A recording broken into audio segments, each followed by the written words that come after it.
사람 입다는 큰 용사였으니 기생이 길랏에게서 낳은 아들이었고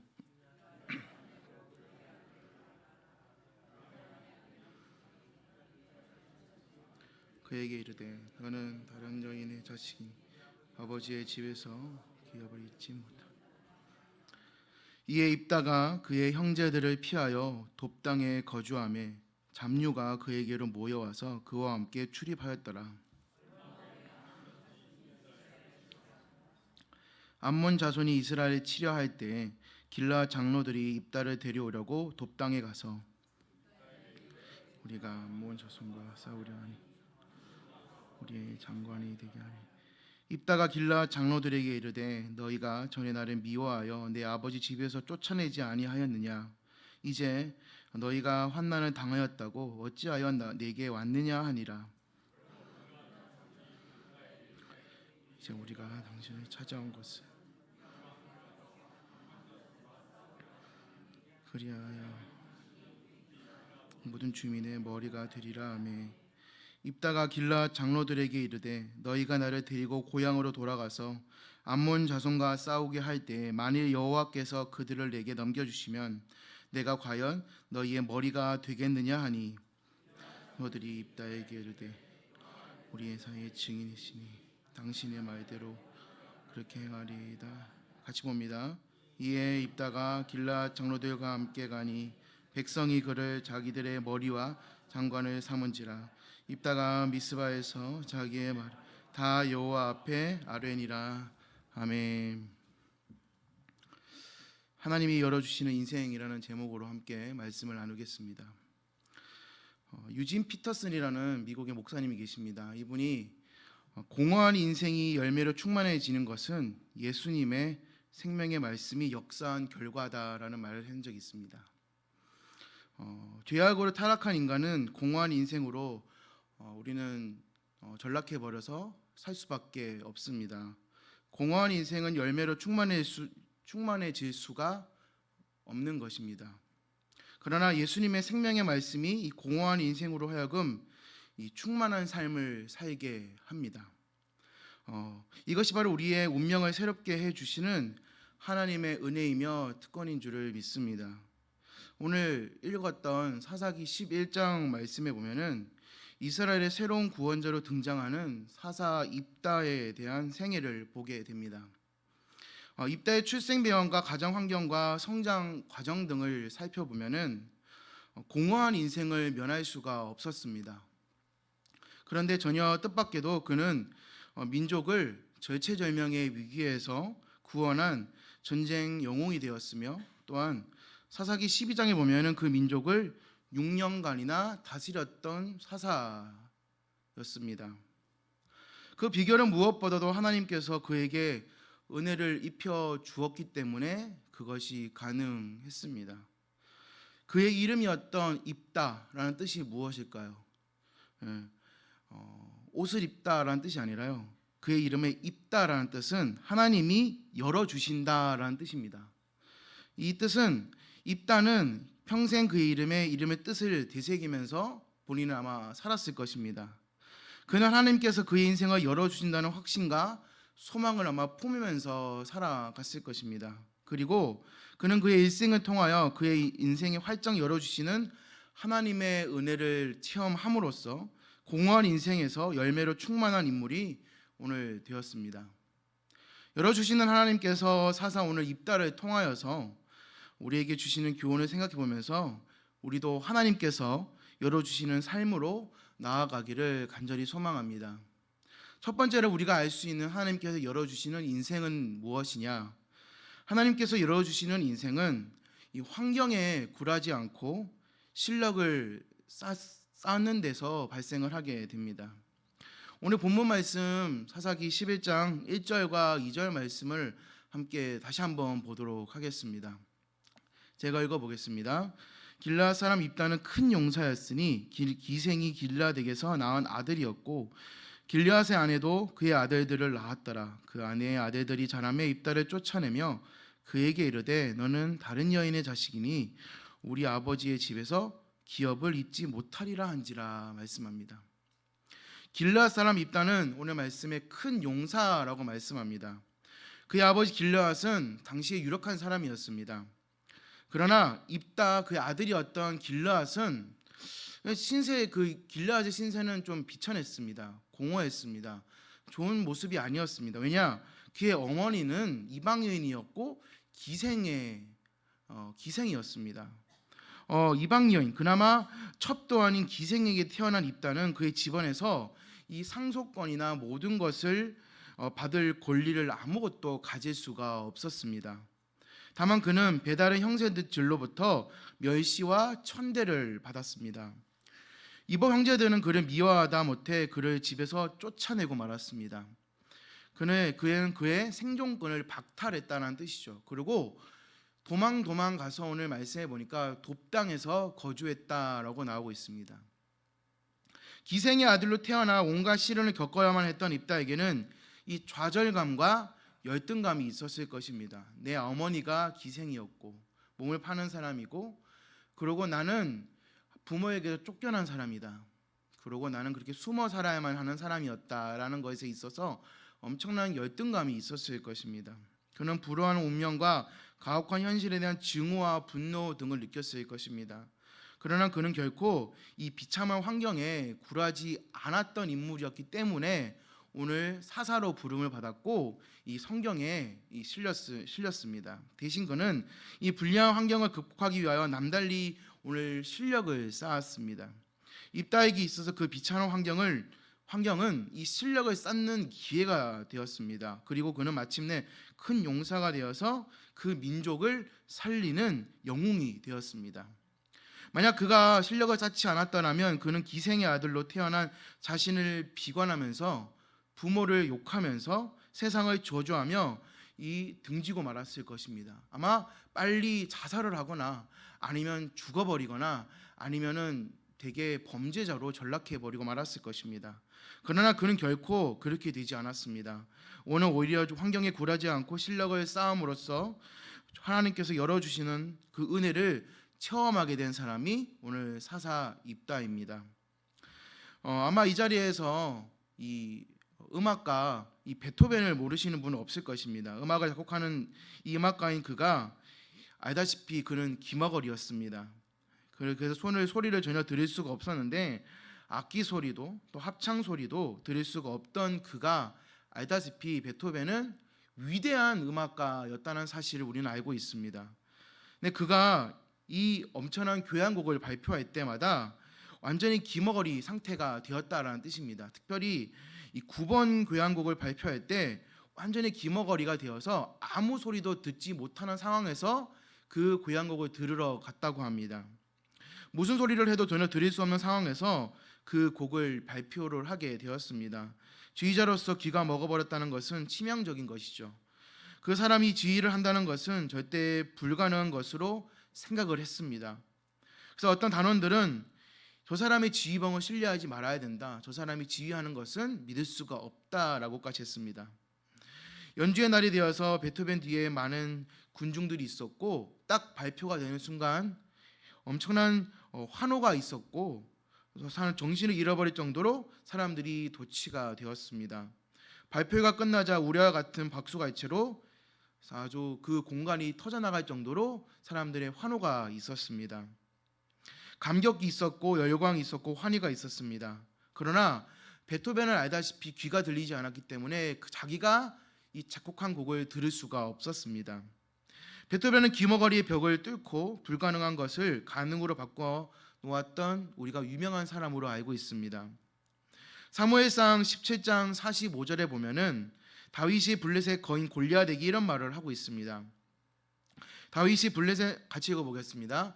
다윗이 블레셋 사람에게 이르되 너는 칼과 창과 단창으로 내게 나아오거니와 나는 만군의 여호와의 이름 곧 내가 모욕하는 이스라엘 군대의 하나님의 이름으로 내게 나아가노라. 아멘. 여기서 보면은 이 여러분 잘 아는 다윗이 여기서 만군의 여호와의 이름으로 나아갔다는 것을 알고 있습니다. 바로 만군의 여호와는 전능하신 여호와의 이름이란 뜻입니다. 자기가 아무것도 없고 비천하고 아무것도 내가 가질 수 없는 그 상황에서 만군의 이름, 만군의 여호와 하나님의 이름으로 나아갔다라는 뜻입니다. 다윗은 전능하신 하나님을 믿었을 뿐 아니라 그 능력을 힘입어서 행동하고 물맷돌을 던져서 골리앗을 쓰러뜨린 사람으로 우리는 잘 알고 있고 이해하고 있습니다. 하나님이 열어주시는 인생은 환경에 굴하지 않고 이렇게 실력을 쌓을 수가 있습니다. 환경에 굴하지 않고 실력을 쌓음으로써 하나님께서 열어주시는 인생을 우리 모두 다 쟁취하시기를 주의 이름으로 간절히 바랍니다. 두 번째는 하나님이 열어주시는 인생은 오늘 말씀에 나왔듯이 잡류에 물들지 않고 자신을 지킬 때 열어주십니다. 이복 형제들에게 미움과 버림을 당한 입다는 그들을 피하여서 오늘 제가 돕당으로 도망갔다라고 했습니다. 오늘 말씀에 나왔듯이 이 돕당은 어떤 땅이었냐면 이 우상들이 성행하였고 이방 사람들이 살던 곳이었습니다. 그때 그곳에는 잡류가 있었습니다. 잡류라는 것은 이 윤리적으로 무가치한 사람들이라는 것으로 해석할 수가 있습니다. 그들은 아주 깡패일 수도 있고 건달일 수도 있고 성경에서도 잡류라고 그렇게 표현을 하고 있습니다. 그들이 입다에게도 모여와서 그들과 함께 생활하고 출입했다라고 오늘 성경에서는 기록합니다. 입다의 처지가 그들과 비슷하다고 느꼈을 것 같습니다. 우리 예수님도 오늘 입다의 모습과도 아마 같은 것 같습니다. 예수님께서도 버림을 받으셨고 그렇게 사람들에게 비천한 모습으로 아마 사셨던 것을 우리는 알 수가 있습니다. 예수님은 가족들에게 미쳤다고 버림을, 또 사람들에게, 또 제자들에게 버림을 받았고, 로마인들에게 사형수로 버림을 받았고, 종교 지도자들에게 무능하다고 버림을 받으셨습니다. 그러나 하나님은 예수님을 그리스도요 모퉁이의 머릿돌로 쓰셨습니다. 시편 기자는 이 예수님을 이렇게 예언했습니다. 마가복음 12장 10절과 11절 말씀에 이렇게 기록합니다. 같이 읽어보겠습니다. 너희가 버린 돌의 모퉁이에 머릿돌이 되었나니 이것은 주로 말미암아 된 것이요 우리 눈에 놀랍도다함을 읽어보지도 못하였느냐 하시니라. 아멘. 하나님은 버린 자들이 쓰시는 바로 분이십니다. 바로 성경에서는 버림받은 자들의 이야기가 많이 등장을 하고 있습니다. 그걸 통해서 우리는 거기서 교훈을 얻을 수가 있고 은혜를 받는 경우가 많습니다. 몇 가지 더 예를 들어보면은 요셉은 형들로부터 이 버림을 받았습니다. 그는 형들과 온 세계의 지도자가 되는 꿈을 꾸었던 사람이죠. 그러나 형들이 요셉을 시기하여서 요셉을 애굽의 노예로 팔아버렸습니다. 요셉은 버림받은 자로서 형들에 대한 미움과 분노가 있을 법했지만 그렇게 빠지지 않고 함께 하시는, 또 열어주시는 하나님 앞에 나아갔습니다. 그 하나님께 나아가서 하나님은 요셉과 함께 해 주셨고, 하나님이 요셉과 함께 해 주셨을 때 요셉은 노예로 있을지라도 바로 그 애굽 땅의 총리까지 되는 큰 은혜를 우리가 받음을 알 수가 있습니다. 마찬가지입니다. 우리가 함께 하시는 하나님을 자신의 진정한 친구로 받을 때, 우리가 지금의 삶이 내가 말씀이 잘 보이지 않고 말씀이 읽어지지 않고 내가 신앙생활이 지금 잘 되지 않더라도 내 길을 열어주시고 내 옆에 함께 계시는 하나님을 내가 모셔드릴 때 내 삶의 목자 되시는 주님을 내가 받아들일 수가 있습니다. 모세도 동족에게 버림받고 40년 동안이나 미디안 나그네 생활을 하였습니다. 그는 그곳에서 하나님을 만났던 상황을 우리는 잘 알고 있습니다. 마찬가지로 우리 삶 가운데도 오늘 모세 또 요셉 여러 가지 상황들 속에서 우리는 예수님을 또 하나님의 능력을 여기서 체험할 수 있어야 합니다.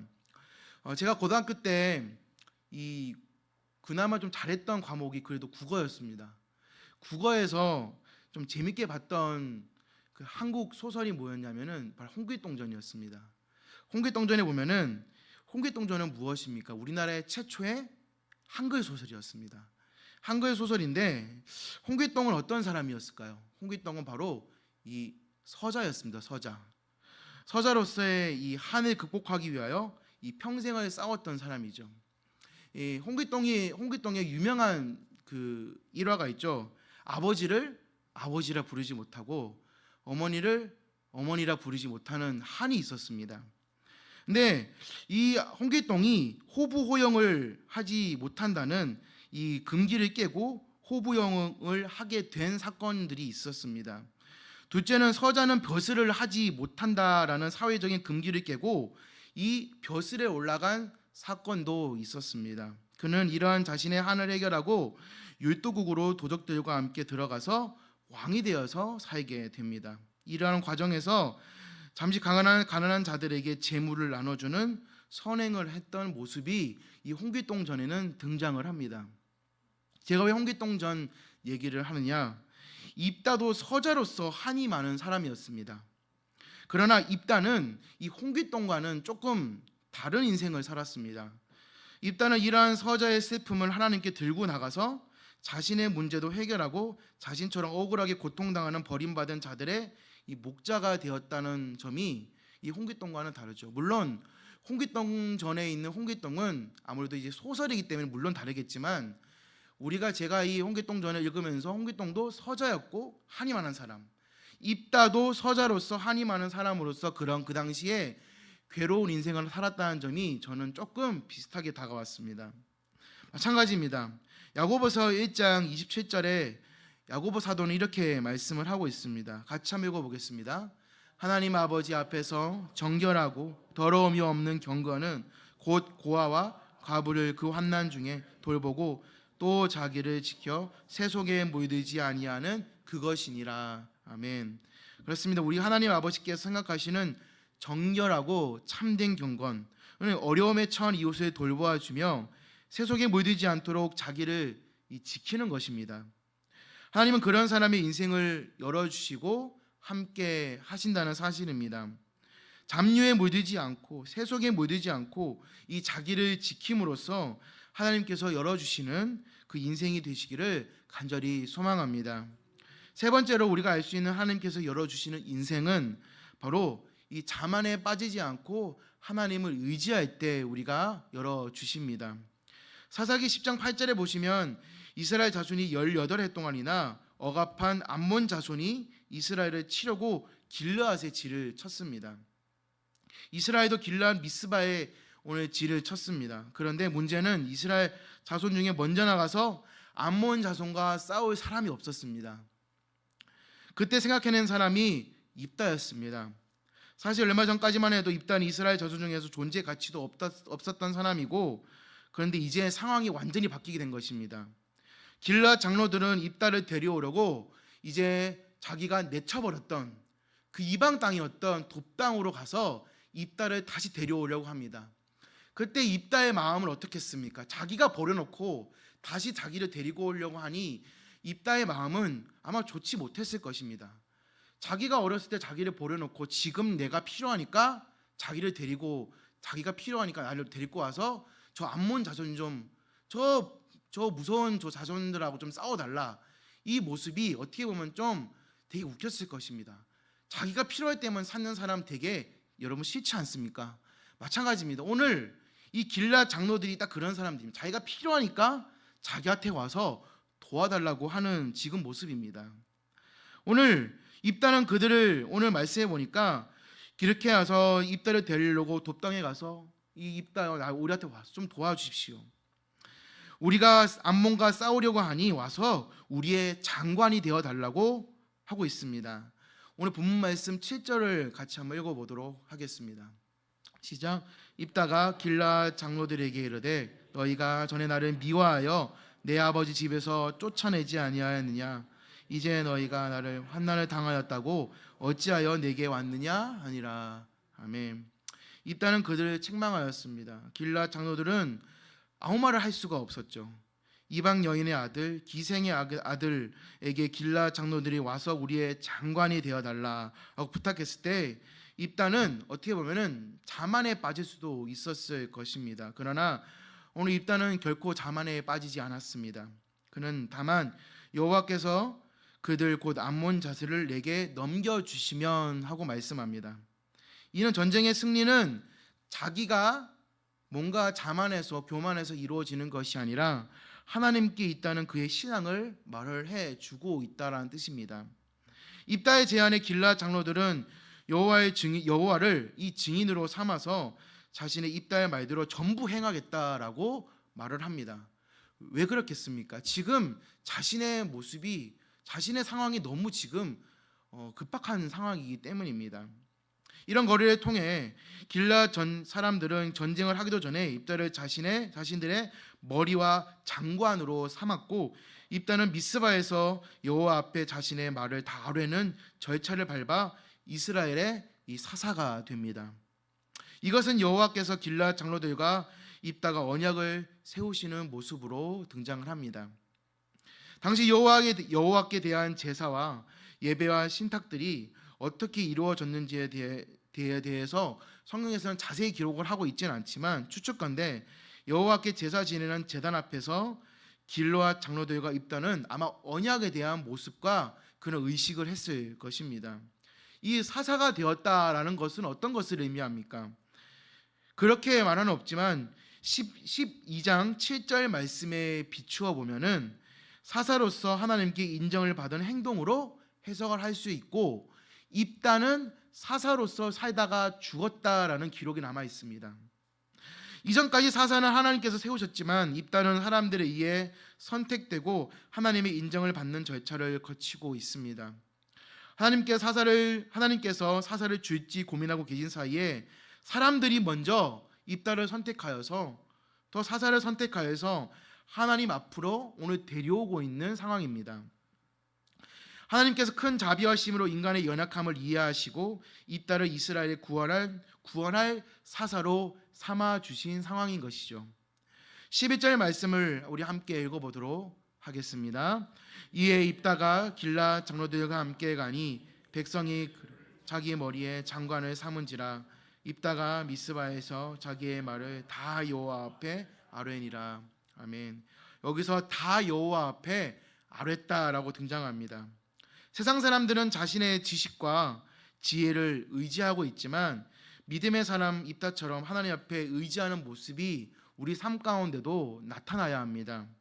그래서 그는 이스라엘 자손이 그를 이스라엘의 머리와 장관으로 자신을 삼았을 때 무엇보다 미스바에서 여호와 앞에 나아갔다라는 것을 살펴볼 수가 있습니다. 우리는 삶을 살아가다 보면은 뭔가가 내가 좀 위에 올라가고 권력을 잡고 돈이 많아지고 재물이 많아지고 좀 명예가 있어지는 순간이 올 때가 있을 수가 있습니다. 그때마다 뭔가 내가 잘해서 되는 것이 아니라 하나님께서 여호와 앞에 먼저 나아가서 예수님의 이름을 먼저 영광을 돌려야 되는 사실을 우리는 알아야 됩니다. 오늘 입달 군사령관뿐만 아니라 싸움이 끝난 후에 이스라엘의 최고 지도자 사사로 세웠을 것을 약속을 하였고 그렇게 하였습니다. 그 후에 우리가 11장을 쭉 읽어보시게 되면은 11장 29절에 하나님의 영이 입다에게 임하셨고 32절에 보면은 또 암몬 자손을 입다의 손에 넘겨준 사건이 등장을 합니다. 이방 기생의 아들로서 또 어떤 깡패와 건달패들의 두목이었던 입다가 이스라엘 민족의 사사가 되었다는 것은 놀라운 모습입니다. 그는 실로 자만에 빠지지 않고 하나님을 의존하였기에 인생의 패자가 되지 않고 승자가 되어서 열어주시는 하나님의 은혜를 체험한 사람이었습니다. 입다는 하나님과의 깊은 신뢰의 관계성이 있습니다. 우리가 하나님을 신뢰하고 하나님을 믿고 주님 앞에 온전히 삶을 맡기고 나아가는 것과도 깊은 관계가 있습니다. 평상시 우리가 기도할 때나 또 하나님께 모든 것을 보고하고 하나님께 우리의 방향을 맡기는 것과도 마찬가지입니다. 예수님은 환난 날에 필요한 사람의 비유를 들어서 오늘 말씀을 하시고 성경 곳곳에 우리 가운데 설명을 해 주시고 있습니다. 믿음으로 살지 않는 사람은 이 모래 위에 집을 짓는 것과도 같습니다. 이들은 비가 오고 바람이 불면 넘어지는 사람과도 같지만은 믿음으로 사는 사람들은 반석 위에 집을 짓는 것과도 같습니다. 이들은 어떤 어려움이 와도 무너져 내리지 않죠. 오늘 이 사사기에 나온 여러 사사들의 모습을 보면은 그들도 평범한 사람이었고 인간이었습니다. 그들을 갑자기 엄청난 영웅적으로 하나님께서 파워를 갑자기 확 불어넣어 주셔가지고 무슨 이렇게 인간이 아닌 다른 사람으로 바꿔주신 건 절대 아닙니다. 그의 인생에 하나님을 의지하고 여호와 앞에 나아갔기 때문에 하나님께서 그를 하나님의 사사로 삼아 주신 것입니다. 오늘 우리가 믿음의 사람으로 살 수 있는 것, 하나님 앞에 나아갈 수 있는 것은 하나님께서 열어주신 것을 우리가 믿고 의지해야만 되는 것이죠. 베드로전서 5장 6절 말씀에 베드로 사도는 이렇게 말씀을 합니다. 같이 읽어보겠습니다. 그러므로 하나님의 능하신 손 아래에서 겸손하라. 때가 되면 너희를 높이시리라. 아멘. 그가 하나님의 능하신 손 아래에서 말씀이라고 한 것은 전능하신 하나님을 의지하는 사람은 결코 이 자만에 빠져서는 안 된다라는 것을 말씀합니다.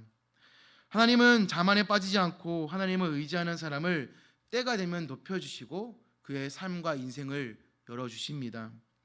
하나님은 바로 자만에 빠지지 않고 하나님을 의지하는 사람의 길을 우리 지금도 또 앞으로도 과거에 힘들었을지라도 우리의 앞으로의 삶을 열어주십니다. 온전히 주님을 의지하며 살아갈 수 있는 우리 저와 여러분들의 삶이 될 수 있기를 간절히 소망합니다. 말씀을 정리하도록 하겠습니다. 하나님은 이 낮은 자를 통하여서 높여 주시는 분이십니다. 하나님은 바닥에 있는 사람을 정상에 서게 하시는 분이시기도 합니다. 그러므로 입다처럼 자기 자신의 힘이 아닌 이 하나님의 힘을, 자신의 능력이 아닌 하나님의 능력을 의지하며 매일을 살아가시기를 바랍니다. 입다의 믿음에 입다처럼 또 이 사사기에 나오는 사다즈처럼 온전히 주님의 마음을 본받아서 그렇게 삶을 또 가정에서, 직장에서 또 개인의 삶을 살아갈 수 있기를 간절히 소원합니다. 입다의 하나님은 뭐라고 말씀드렸습니까? 입다의 이름은 바로 열어주시는 하나님이라고 말씀을 드렸습니다. 하나님이 열어주시는 인생은 결코 환경에 굴하지 않고 실력을 쌓으며 잡리에 물들지 않고 자기를 지키게 됩니다. 그리고 하나님이 열어주시는 인생은 결코 자만에 빠지지 않고 하나님을 의지할 때 이루어집니다. 열어주시는 하나님의 은혜 가운데 닫혔던 문이 활짝 열리며 우리가 삶 가운데 주님 앞에 더 기쁨으로 살아가는 저와 여러분들이 될 수 있기를 간절히 소원합니다. 아멘. 이 시간에 함께